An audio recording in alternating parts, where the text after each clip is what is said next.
예수와 제자들이 빌립보 가이사랴 여러 마을로 나가실새 길에서 제자들에게 물어 이르시되 사람들이 나를 누구라고 하느냐? 제자들이 여짜와 이르되 세례 요한이라 하고 더러는 엘리야 더러는 선지자 중에 하나라 하나이다.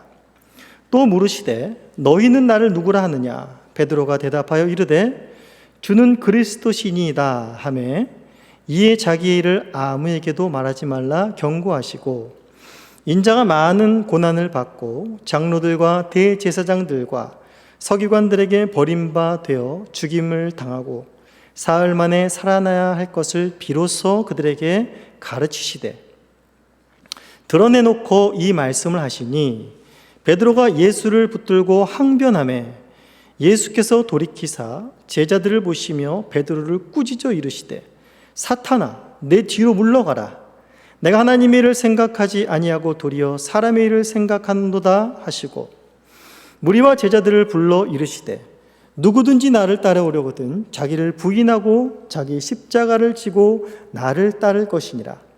누구든지 자기 목숨을 구원하고자 하면 잃을 것이요 누구든지 나와 복음을 위하여 자기 목숨을 잃으면 구원하리라. 사람이 만일 온 천하를 얻고도 자기 목숨을 잃으면 무엇이 유익하리요? 사람이 무엇을 주고 자기 목숨과 바꾸겠느냐? 누구든지 이 음란하고 죄 많은 세대에서 나와 내 말을 부끄러워하면 인자도 아버지의 영광으로 거룩한 천사들과 함께 올 때에 그 사람을 부끄러워하리라. 또 그들에게 이르시되 내가 진실로 너희에게 이르노니 여기 서 있는 사람 중에 죽기 전에 하나님의 나라가 권능으로 임하는 것을 볼 자들도 있느니라 하시니라. 하나님의 말씀입니다. 하나님께 감사합니다. 네, 예수님께서는 이제 갈릴리 호수 북단 거의 40km 정도 떨어진 빌립보 가이사랴라는 지방에 이르게 됩니다. 그런데 이 지방에서의 예수님이 하시는 일에 특별함이 있습니다. 이때껏 예수님이 공생의 사역을 시작하시면서 예수님이 어떤 일을 중요하게 계속 하셨습니까? 예수님께서는 가르치시는 사역을 하셨고 복음을 전파하셨고 병든 자들을 치유하시며 회복시키셨습니다. 또한 귀신들을 쫓으셨고 또한 종교 지도자들과 논쟁을 하는 사건들이 계속해서 8장까지 이어져 나왔습니다. 그런데 오늘의 본문에서는 그런 일이 하나도 없습니다. 예수님이 사역을 쉬시는 것 같습니다. 그런데 오늘 본문에서는 예수님이 무엇을 하셨는가 보다 훨씬 더 중요한 일을 제자들에게 가르치는 사역을 예수님께서 하고 계신 것입니다. 제자들은 예수님이 무슨 일을 하시는가를 잘 알았고 예수님이 하시는 일을 자기들도 해보고 경험해보아 맛보아 알았습니다. 그런데 무엇을 하느냐가 중요한 것이 아니라 너희들이 지금 어느 방향으로 가고 있느냐가 더 중요하다는 것을 오늘 예수님께서는 일깨우고 계십니다. 예수님께서 이때껏 하나님의 아들로서 쭉 그의 사역을 해오셨지만 제자들은 과연 예수님을 어떤 분으로 알고 있었는지, 그리고 제자들은 앞으로 예수님과 함께 어느 방향으로 가려고 하는지에 대해서 완전히 어그러지고 뒤틀어져 있다는 것을 오늘 본문 속에서 알 수가 있습니다. 예수님께서는 그 모든 것들을 교정해 주시며 예수님이 누구신지, 그리고 예수님이 뭐하러 오셨는지에 대해서 너무나 분명하고 명백하게 가르치시며 나를 따르려거든 너희가 어떻게 해야 되는지 예수님을 따르는 제자도에 대한 말씀을 오늘 해주고 계십니다. 그러면서 예수님께서 이제 빌립보 가이사랴에서 제자들에게 사람들이 그동안 나를 뭐라고 그러더냐라고 묻고 있습니다. 제자들이 답을 하지요. 뭐라고 답을 했습니까? 세례 요한이라 하더이다. 엘리야라 하더이다. 선지자 중에 하나라 하더이다 라고 말을 했습니다. 그러나 여기서 예수님께서 원하시는 정답은 있지 않았습니다. 그런데 이제 예수님께서는 질문의 방향을 다른 사람들이 아니라 바로 너희 내 앞에 있는 제자들, 나와 함께 먹고 마시며 동행하였던 너희들은 나를 누구라 하느냐? 라고 말했을 때 대뜸에서 29절에 베드로가 먼저 나섭니다. 뭐라고 말을 하고 있습니까? 주는 그리스도십니다 라고 말을 하고 있습니다. 베드로가 정답을 말했습니다. 마태복음 16장에서는 이 부분을 좀 더 확대하고 예수님께서 굉장히 기뻐하시는 모습이 있지요. 베드로도 여기서 주는 그리스도시요 살아계신 하나님의 아들이시니이다 라는 말을 덧붙이고, 또한 바요나 시몬아 내가 복이 있도다 라고 하면서 예수님께서 아주 기뻐하시는 모습들을 볼 수가 있습니다. 그런데 그것에 대한 것들은 마가는 모두 다 생략을 하고 예수는 주는 그리스도십니다 라는 말을 한 베드로의 말만이 여기에 나와 있습니다. 마가에서 중요하게 여기는 것은 무엇인가 하면, 베드로는 주는 그리스도십니다, 이때껏 오셔서 사역하신 것과 주는 그리스도가 맞습니다. 하나님 보내신 하나님의 아들, 우리가 그토록 기다렸던 메시아, 그리스도는 헬라어고 메시아는 히브리어, 같은 말입니다. 기름 부음 받은 자, 구약에서부터 이스라엘과 유대 백성들을 구원하실 유일한 구원자십니다 라고 지금 고백을 하고 있는 것입니다. 100% 맞는 말을 했습니다. 그러나 베드로는 그 예수님의 표면적인 것만 알 뿐 그리스도가 무슨 사역을 하시는지 대해서는 너무나 무지했음을 오늘 본문에서 단적으로 말해줍니다. 33절에 가보시면 베드로를 꾸짖어 이르시되, 베드로에게 뭐라고 말하고 있습니까? 사탄아 내 뒤로 물러가라 라고 말을 하고 계십니다. 굉장히 심한 말씀을 예수님께서 하고 계신 것이죠. 사실상 마태복음에서도 보시면 알겠지만은 베드로가 주는 그리스도십니다, 하나님의 아들이십니다 라고 고백했던 것도 예수님께서 일깨워 주십니다. 너가 이것을 알게 된 것은 혈과 육이 아니다, 바로 하늘에 계신 아버지께서 너에게 알게 하신 것이다 라고 말하고 있습니다. 그러면서 예수님께서는 이제 베드로와 제자들도 이때껏 따라다녔지만 알지 못했던 예수님의 정체성, 그리스도로 오셨는데 그 그리스도는 뭐하러 오신 분인가 라는 것을 분명하게 말씀하십니다. 31절에 뭐라고 말합니까? 인자가 많은 고난을 받고 장로들과 대제사장들과 서기관들에게 버림받아 죽임을 당하고 사흘 만에 살아나야 될 것이다 라는 것을 제자들에게 가르치고 있다라는 것입니다. 예수님 무슨 말씀하시는 것입니까? 나는 그리스도로 이 땅에 왔지만 이사야서 53장에 예언된 것과 같이 나는 고난받는 종으로, 죽임당하는 어린 양으로 이 땅에 온 그리스도다 라고 말하는 것입니다. 이에 대하여 베드로가 어떻게 말을 합니까? 33절에 예수님이 이 말씀하시자 베드로가 예수님을 붙들고 항변하매 라고 말하고 있습니다. 항변하다는 말은 그 다음 절에 예수님이 베드로를 꾸짖어 이르되, 이 말입니다. 꾸짖는다라는 말입니다. 베드로가 예수님을 꾸짖었다라는 말이지요. 그러니까 베드로가 굉장히 예수님이 내가 죽어야 되고 내가 다시 살아나야 돼, 나는 내가 그런 그리스도야 라고 말하자 베드로가 발끈한 것입니다. 강하게 예수님에게 저항을 한 것입니다. 왜 이렇게 저항을 한 것일까요?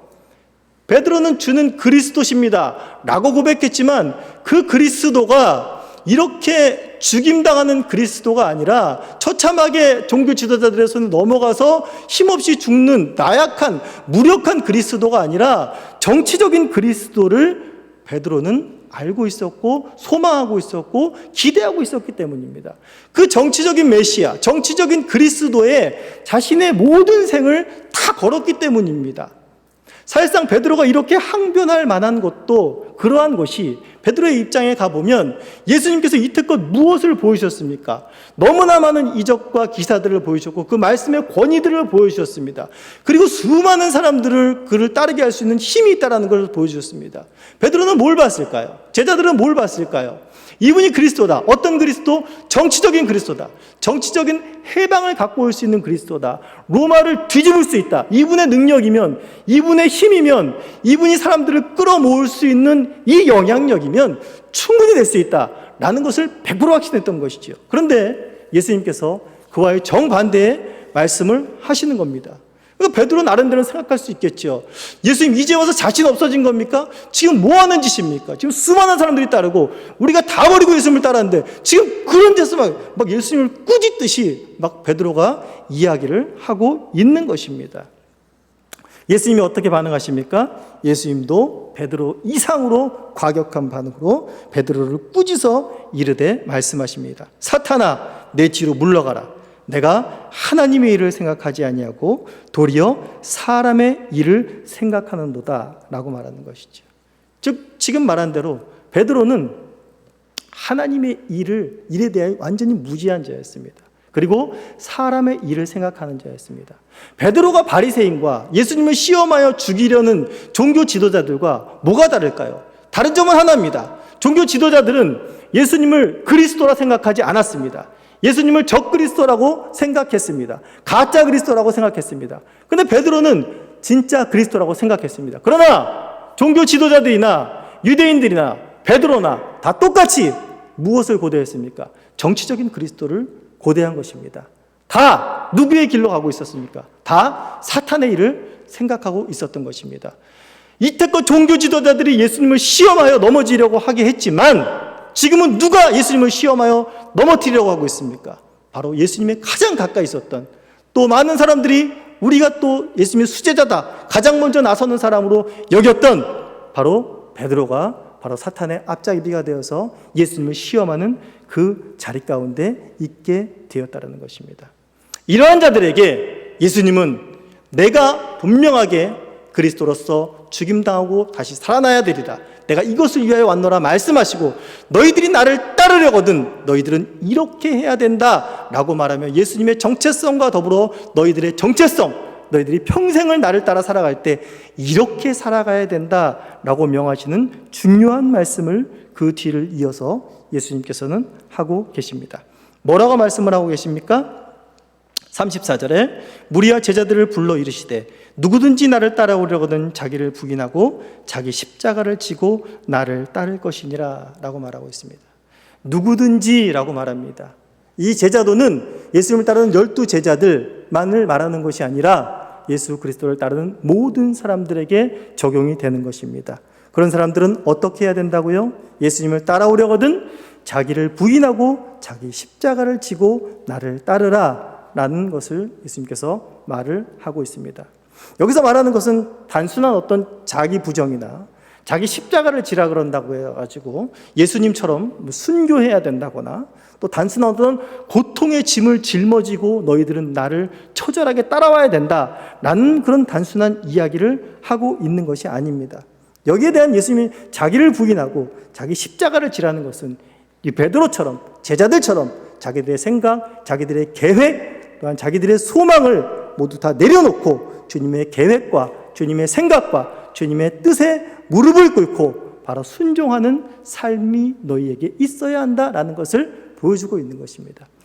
사실상 예수님이 지신 십자가의 근원은 무엇입니까? 십자가는 고통이고 십자가는 죽음입니다. 하지만 십자가의 예수님이 지신 십자가의 그 근원엔 무엇이 있습니까? 바로 하나님 아버지, 성부 하나님에 대한 순종이 그 십자가 안에 담겨 있는 것입니다. 예수님이 십자가를 지고 길을 걸었듯이 하나님의 말씀에 온전히 순종하여서 그 고난의 길을 걸어갔듯이 예수님을 따르는 모든 자들도 자기의 십자가, 즉 하나님의 뜻하심과 그 말씀 가운데 온전히 순종하며 나아가는 그 길이 있어야 한다라는 것입니다. 초대교회 많은 제자들이 순교를 당하고 비참한 고통과 죽음 가운데 처했습니다. 하지만 그런 현상적인 것보다 자기 십자가를 가는 것은 바로 그들이 그러한 죽음까지도 감수할 수 있었던 것은 하나님의 존전 앞에, 하나님 그 이름 앞에 자신들의 뜻과 계획들을 내려놓고 그분이 하시고자 하신 일에 온전히 순종하였기 때문에 그러한 죽음도 불사하였다라는 것입니다. 이것이 바로 자기를 부인하고 자기를 부정하고 자기 십자가를 지고 따르는 것입니다. 여기서 이제 그 십자가를 따른다는 것이, 십자가를 진다는 것이 고통과 힘듦만 있는 것이 아니라 얼마나 복된 기반 가운데 있느냐라는 것을 이제 35절에서 이야기해 주고 있습니다. 35절에 뭐라고 말하고 있습니까? 누구든지 자기 목숨을 구원하고자 하면 잃을 것이요 누구든지 나와 복음을 위하여 자기 목숨을 잃으면 구원하리라 라고 말하는 것입니다. 이게 무슨 말입니까? 살고자 하면 죽을 것이요 죽고자 하면 살 것이다. 우리 전쟁이나 영화 같은 데 보면 군 사령관들이 항상 이런 말들을 하죠. 전시에 나갈 때 너희들 살고자 하면 죽을 것이다. 하지만 나와 함께 죽고자 하면 너희들은 살 것이다.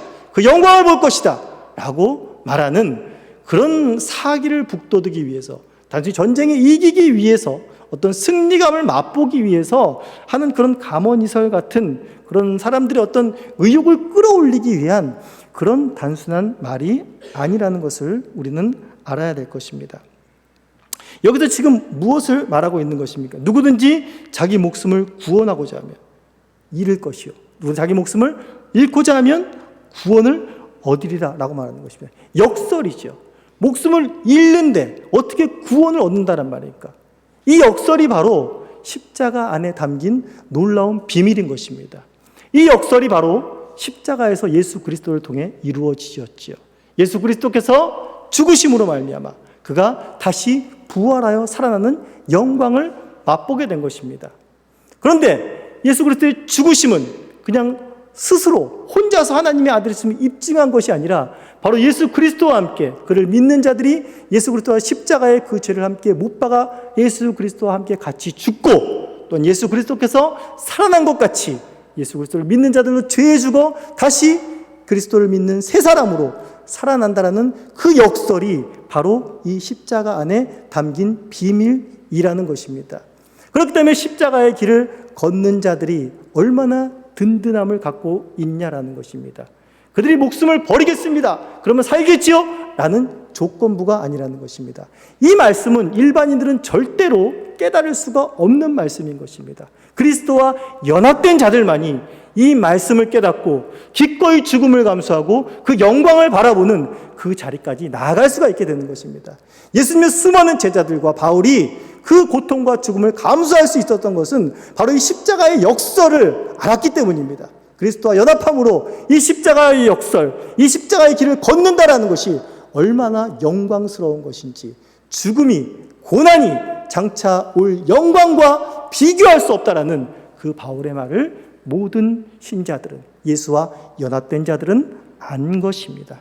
그러므로 알면서 십자가를 지고 간다는 것이 단순히 무거운 짐을 지고 고통 가운데 걸어간다는 것을 의미하지는 않으며, 얼마나 탄탄한 기반 가운데 예수와 연합된 자로 그 길을 걸어가는 자들인가, 얼마나 복된 길인가 라는 것을 여기서 보증해주고 있는 것입니다. 그래서 36절에 사람이 만일 온 천하를 얻고도 자기 목숨을 잃으면 무엇이 유익하리요?